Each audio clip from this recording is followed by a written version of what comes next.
Praise the lord అండి. ప్రభువైన యేసుక్రీస్తు నామములో మీకు అందరికీ ఉదయకాలపు శుభాభివందనాలు తెలియజేస్తున్నాము. ప్రతి అరుణోదయం దేవాని ముఖదర్శనం అనే ఆధ్యాత్మిక కార్యక్రమంలో మీరు ప్రతిరోజు దేవుని లేఖన భాగాన్ని ధ్యానిస్తున్నారని నమ్ముచున్నాము. నిజముగా నీవు నమ్మినట్ల దేవుని మహిమను చూతువు అని దేవుని వాక్యం సెలవిస్తూ ఉన్నది. మనము నమ్మితేనే దేవుని మహిమను చూస్తాం. నమ్మని వారికి క్రీస్తులో మరి ఏమీ కూడా కనిపించదు.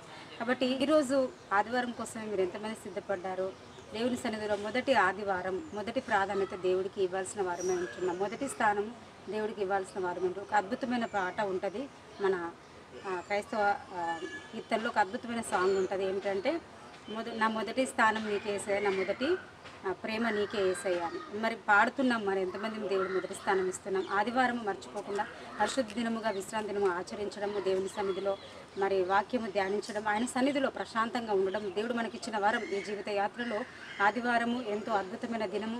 దావీదు వల్ల మనం కూడా నిరంతరము మహారాజై ఉండి ఎప్పుడు దేవుని మందిరానికి పోతానా అని ఆశపడ్డ దావీదు కంటే మనం గొప్పవారిని కాదు. ఖచ్చితంగా మందిరాన్ని దర్శించాలి, ప్రార్థించుకొని రావాలి. అలాంటి కృప దేవుడు మనకు అందరికి అనుగ్రహించాలి. ఈరోజు కావాల్సిన లేఖన భాగం మనం చూద్దాం. యెషయా గ్రంథం 60:15 వచనంలో, నీవు విసర్జింపబడుటను బట్టి ద్వేషింపబడుటను బట్టి ఎవడునూ నీ మార్గమున దాటిపోవుట లేదు. నిన్ను శాశ్వత శోభాతిశయముగాను బహుతరములకు సంతోష కారణముగాను చేసేదను. ఆమేన్, హల్లెలూయా. చాలాసార్లు కొంత సమయం మనకు విసర్జింపబడుట, ద్వేషింపబడుట, మన ఇంటికి మన మార్గానికి ఎవరు రాకపోవటం అనేది జరుగుతూ ఉంటుంది. ఎందుకు ఇలా జరుగుతుంది?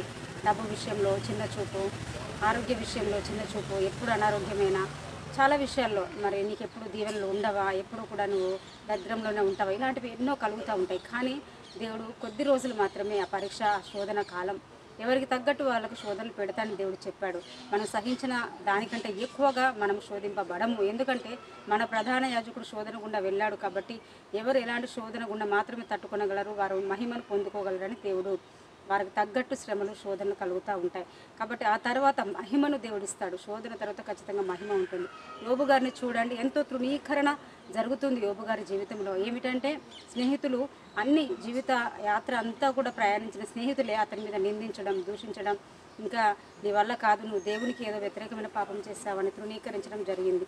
కొద్ది రోజులు వచ్చి వారు బలపరిచయమేమో అనుకొని అతన్ని కృంగదీశారు యోబును. కానీ ఒకరోజు శాశ్వత శోభాతిశయంగా బహుతరములకు సంతోష కారణంగా చేస్తారన్న అద్భుతమైనటువంటి అలాంటి ఆశీర్వాదం యోబులో కలిగినది. క్రీస్తు ప్రభుల వారు కూడా అంతే.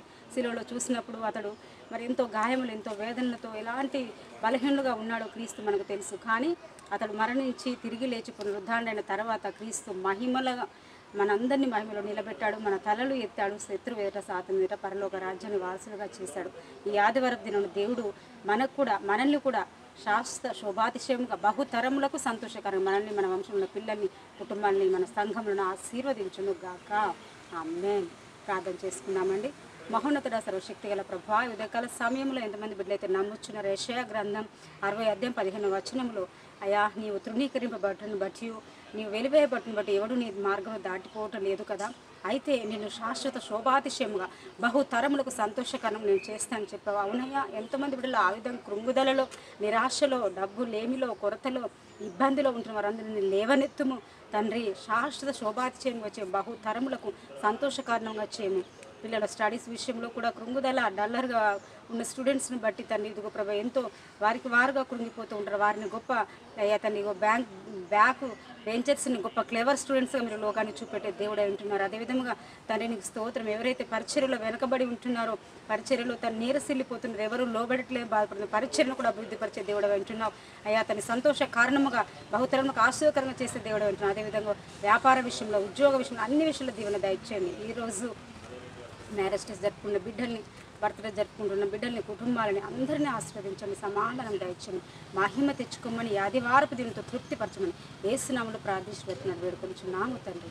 ఆమేన్.